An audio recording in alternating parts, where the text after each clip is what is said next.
페이지에 걸쳐서 있습니다. 마가복음 8장 14절에서 26절까지의 말씀입니다. 함께 소리내서 읽을 때에 예수님이라는 존칭 전미사를 사용해 주시기를 권면드리겠습니다. 함께 읽도록 하겠습니다. 제자들이 떡 가져오기를 잊었음에 배에 떡 한 개밖에 그들에게 없더라. 예수님께서 경고하여 이르시되 삼가 바리새인들의 누룩과 헤롯의 누룩을 주의하라 하시니 제자들이 서로 수군거리기를 이는 우리에게 떡이 없음이로다 하거늘 예수님께서 아시고 이르시되 너희가 어찌 떡이 없음으로 수군거리느냐 아직도 알지 못하며 깨닫지 못하느냐 너희 마음이 둔하냐 너희가 눈이 있어도 보지 못하며 귀가 있어도 듣지 못하느냐 또 기억하지 못하느냐 내가 떡 5개를 5,000명에게 떼어줄 때 조각 몇 바구니를 거두었더냐 이르되 12리니이다.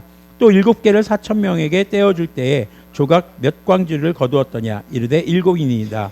이르되 아직도 깨닫지 못하느냐 하시니라.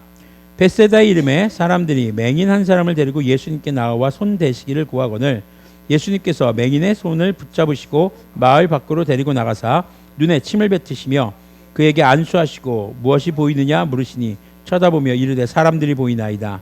나무 같은 것들이 걸어가는 것을 보나이다 하거늘 이에 그 눈에 다시 안수하심에 그가 주목하여 보더니 나가서 모든 것을 밝히 보는지라. 예수님께서 그 사람을 집으로 보내시며 이르시되 마을에는 들어가지 말라 하시니라. 아멘. 잠시 기도하겠습니다. 이 시간 주님의 말씀을 증거합니다. 성령님께서 말씀에 조명이 되어 주시옵소서. 우리 주 예수 그리스도님의 이름으로 기도합니다. 아멘. 네, 자리에 앉으셔도 좋습니다. 지난주 말씀에서 빵 7개 그리고 두어 마리의 물고기를 가지고 4,000명을 먹이셨던 사건에 대해서 나눴었죠.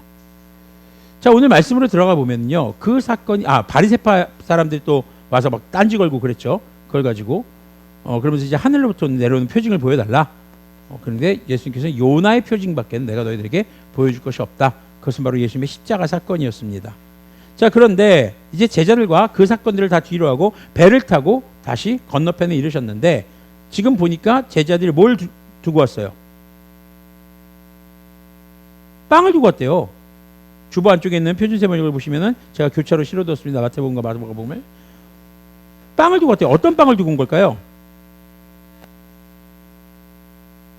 예수님께서 빵 7개로 4,000명을 먹이셨잖아요. 그리고 몇 광주리가 남았죠? 7광주리가 남았죠. 그걸 두고 온 거예요. 그때도 말씀드렸지만 이렇게 남은 거 이거 음식 쓰레기 아니에요. 먹을 수 있는 거예요. 이거 누구의 몫이라고 했어요? 그러면 제자들이에요. 그런데 제자들이 그걸 두고 왔다는 거예요. 우리도 살다 보면 그럴 때가 있죠. 네. 근데 두고 왔다라는 걸 생각한 거예요. 근데 잊어버린 거예요. 마가복음 보니까 배 안에 빵이 몇 개밖에 없었다? 1개밖에 없었다. 아니 그 전에 저기 4,000명 먹일 때는 남자만 4,000명이니까 한 18,000에서 2만 명 먹일 때는 빵이 그래도 7개나 있었는데 지금 여기 딱 들어오니까 야, 빵 챙겼어? 아니 나 안 챙겼는데 야 네가 막내인데 네가 챙겨야지. 저 정신 없었어요. 야, 빵은 몇 개 있어? 하나밖에 없는데요. 어떻게 그 전보다 더 적어졌냐? 아이고 빵 두고 왔어. 그걸 그때 예수님께서 뭐라고 하십니까? 바리새파 사람들과 사두개파 사람들, 마가복음은 바리새파 사람과 헤롯의 누룩을 조심하라라고 말씀하십니다. 지금 미처 챙기지 못한 음식을 두고 아쉬워하는 제자들에게 너희들이 경계해야 될 것이 무엇인가를 예수님 말씀해 주시는 거죠. 우리도 신앙생활을 하다 보면요, 과거에 놓치고 온 게 아쉬울 때가 있을 수 있습니다. 그때 그걸 잡았어야 됐는데, 그때 그걸 샀어야 됐는데. 요새 그런 생각 많이 하는 분들이 있죠. 그때 그 주식을 그때 샀어야 됐는데, 비트코인을 그때 사놨어야 되는데, 금을 그때 사놨어야 됐는데, 그때 달러가 떨어졌을 때 그때 사놨어야 됐어.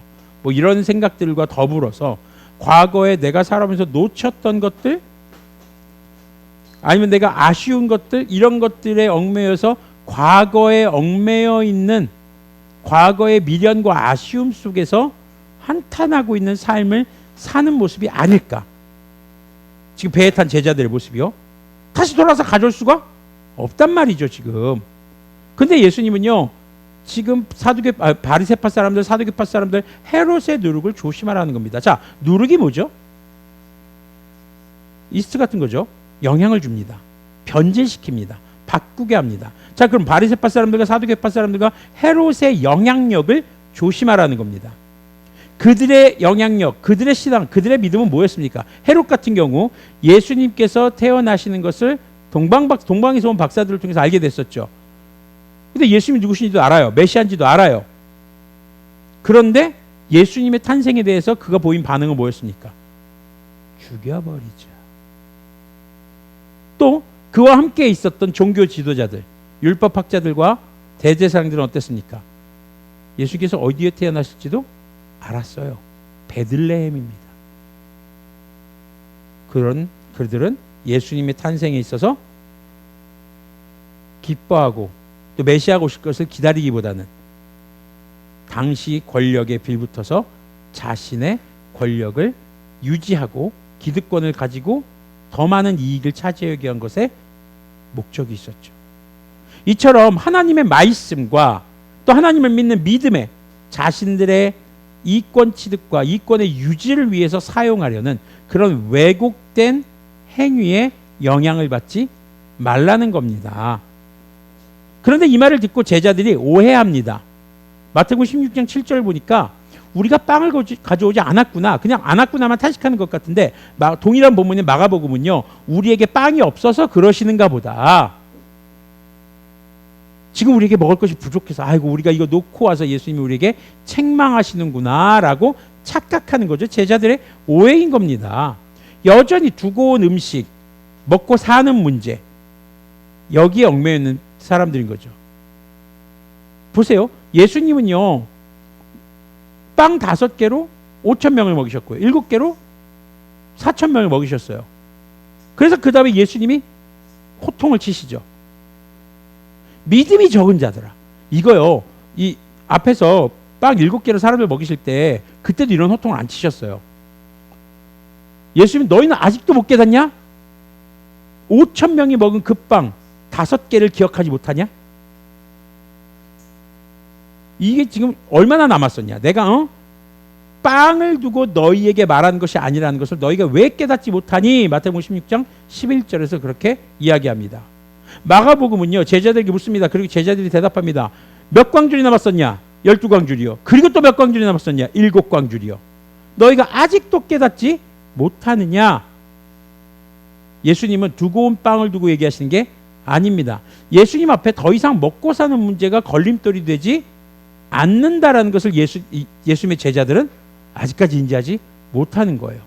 여전히 자신들에게 풍성한 먹거리가 없음을 아쉬워하고 안타까워하는, 이 빵 한 개를 가지고 누구 코에 바르나, 우리가 예수님 포함해서 13인데 이런 생각을 했던 것은 아닐까 생각해 보게 됩니다. 그리고 마태복음 16장 11절 후반절과 12절은요, 이제 다시 한번 강조하는 대목이 나옵니다. 그들의 누룩을 경계해라. 그제서야 그들은 빵의 누룩이 아니라 바리새파 사람들과 사두개파 사람들의 가르침을 경계하라는 말씀을 깨달았다. 이게 뭐냐면은 예수님이 누룩을 경계하라고 했잖아요. 그러니까 누룩이 들어가요, 빵에. 이게 누룩 안 들어간 빵을 먹는 게 아닙니다. 그건 특별한 절기, 무교절이란가 이럴 때만 먹고, 평소에는 부드러운 빵 좋아하죠, 당연히 다들. 그래서 누룩이 들어간 맛있는 빵을 먹는 거예요. 그러니까 누룩을 조심해라라는 말을 듣고, 아이고 우리가 이 누룩 들어간 빵을 안 갖고 와서 지금 주님께서 화가 나셨나 보다, 착각을 했었다는 거죠. 근데 예수님의 말씀을 듣고 그들이 바리새파 사람들과 사두개파 사람들의 가르침을 경계하라는 거구나 깨닫게 됐다라는 겁니다. 그들은 뭘 가르쳤습니까? 정죄하는 법을 가르치죠. 율법을 가르치는데 가르치는 목적이 뭡니까? 나는 너희들과 달리 죄가 없어 라는 게 목적인 거예요. 다른 사람들 정죄하는 게 목적이고요. 자, 예수님께서 앞서 일으키신 놀라운 기적들은 예수님께서 성육하신 하나님이신 것을 막 자랑질하고 나타내시려고 예수님의 권위를 내세우려고 하신 걸까요? 예수님께서 앞서서 행하셨던 일들의 공통점은 뭐였습니까? 가엾게 여기셨다. 병든 자들, 또 그들을 떼어매고 오는 자들, 고생해서 온 자들, 로마의 압제, 당시 종교 지도자들의 잘못된 가르침 속에서 허덕이고 있는 사람들, 그리고 굶주려서 먹을 것이 없어서 굶주려 있는 자들을 안타까워하셨고 그들을 가여워하셨습니다. 바로 그들을 사랑하셨기 때문에 그들에게 기적을 일으키신 것이지 하늘로부터 내려오는 표징을 보여주기 위해서 한 것은 아니었다라는 겁니다. 그래서 예수님은요 항상 기적을 일으키신 다음에 뭐라고 합니까? 어디 가서 말하지? 말하라. 이걸 소문내는 목적이 아니었어요. 지금 내 앞에 있는 굶주려 있는 사람들, 아픈 사람들, 그 아픈 사람들을 안타까운 마음으로 떠매고 온 사람들, 그 사람들을 가엾게 여기시고 사랑하시고 그들을 보듬어 주기 위해서. 그래서 예수님께서는 고쳐주시고 기적을 일으키시고 아주 적은 양의 음식으로 말도 안 되는 방법으로 그들을 먹이시고 또 남는 모습을 통해서 제자들에게 가르쳐 주시는 거죠. 목적이 먹고 사는 문제가 아니야. 내가 지금 이 사람들을 왜 먹이니? 가엾게 여기셨다. 가엾게 여기는 마음을 배워라. 너희들이 저들을 사랑할 수 있어야 된다. 그러면은 먹이고 몇 광주리가 남았어요? 12광주리가 남지 않았니? 또 먹이고 7광주리가 남지 않았니? 그거 누구 거니? 니네가 먹는 거 아니니? 두고 왔다고 아쉬워하지 말아라. 주님께서 또 하실 수 있으니까요. 그게 지금 예수님의 말씀인 겁니다.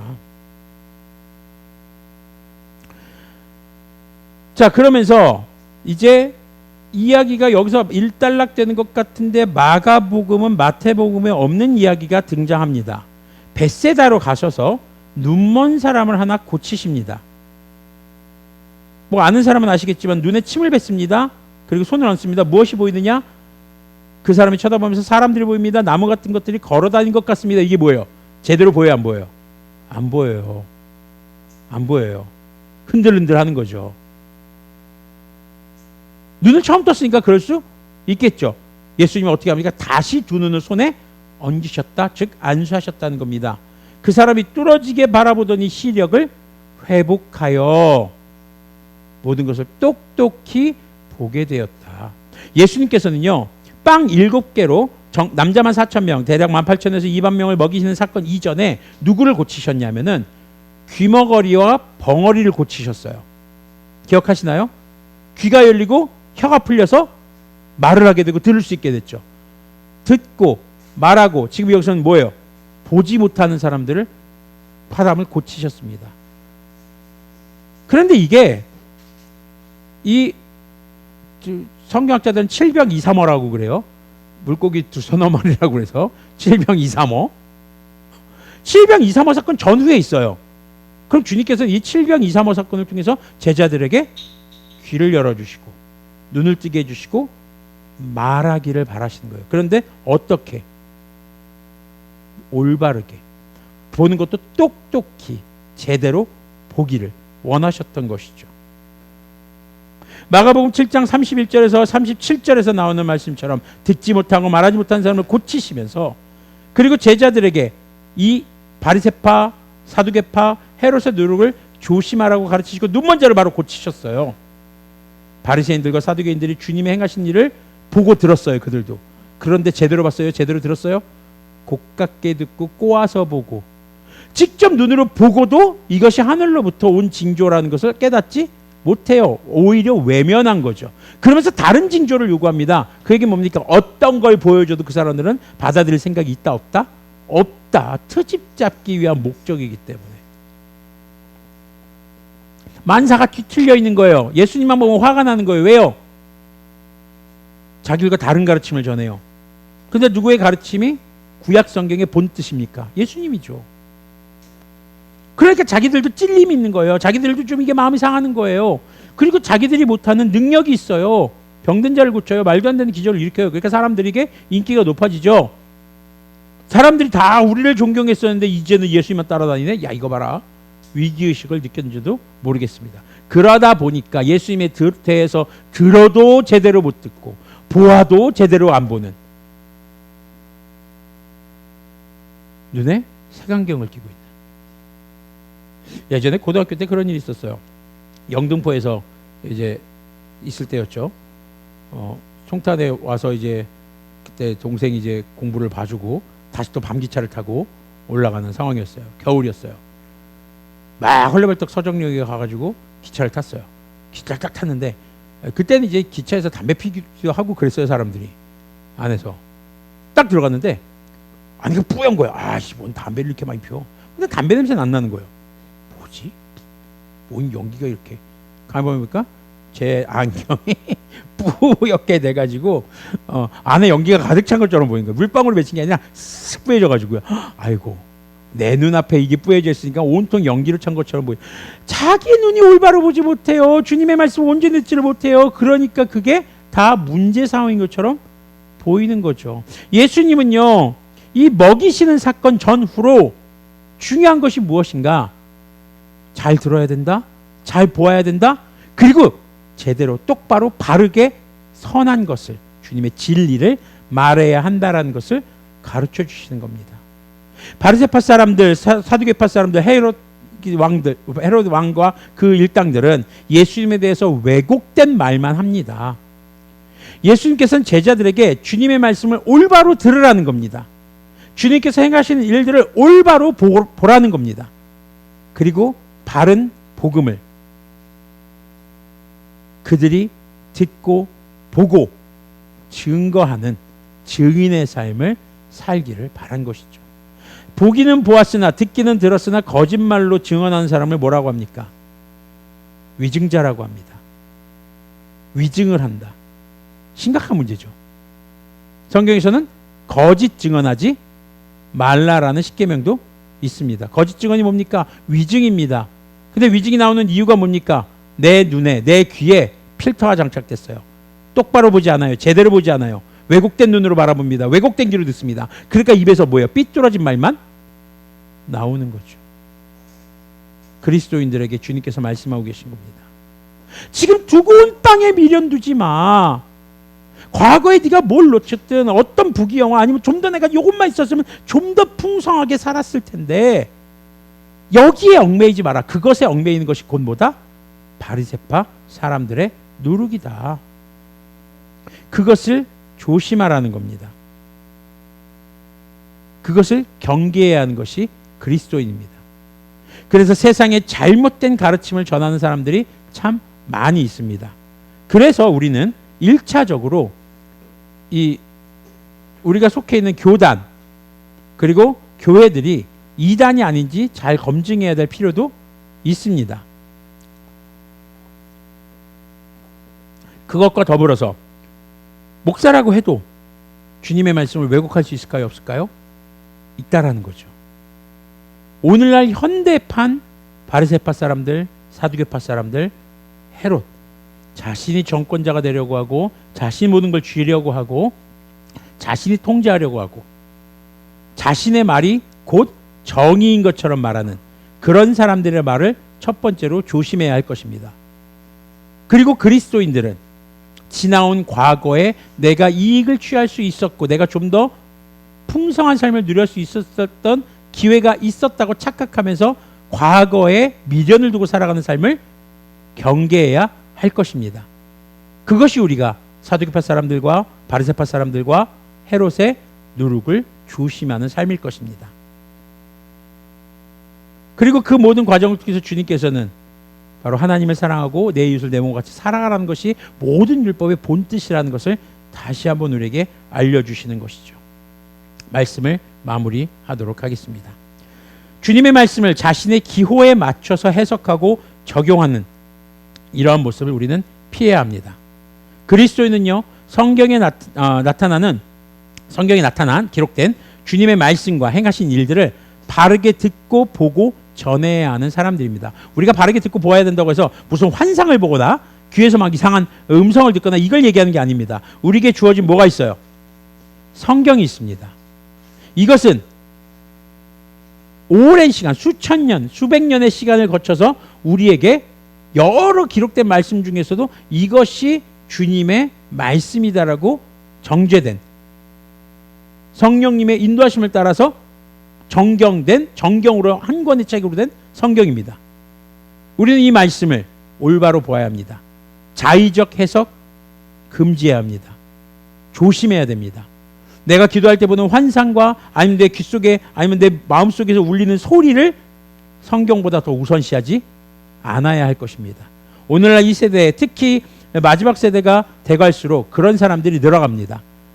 내가 환상을 봤는데 이렇게 된다더라. 이렇게 되더라. 봐라, 이렇게 이루어지지 않았냐. 이렇게 말하는 사람들을 경계해야 됩니다. 점쟁이와 다를 바가 없고, 그런 역시 바리새파 사람들과 사두개파 사람들과 헤롯의 누룩과 다를 바가 없기 때문입니다. 개인적으로도 과거 내 삶에 누릴 수 있었던, 획득할 수 있었던 것에 대한 미련을 내려놓을 수 있어야 할 것입니다. 그래서 그리스도인은 성경에 나타나는 주님의 말씀과 행하신 일들을 바르게 듣고 보고 전하는 사람들입니다.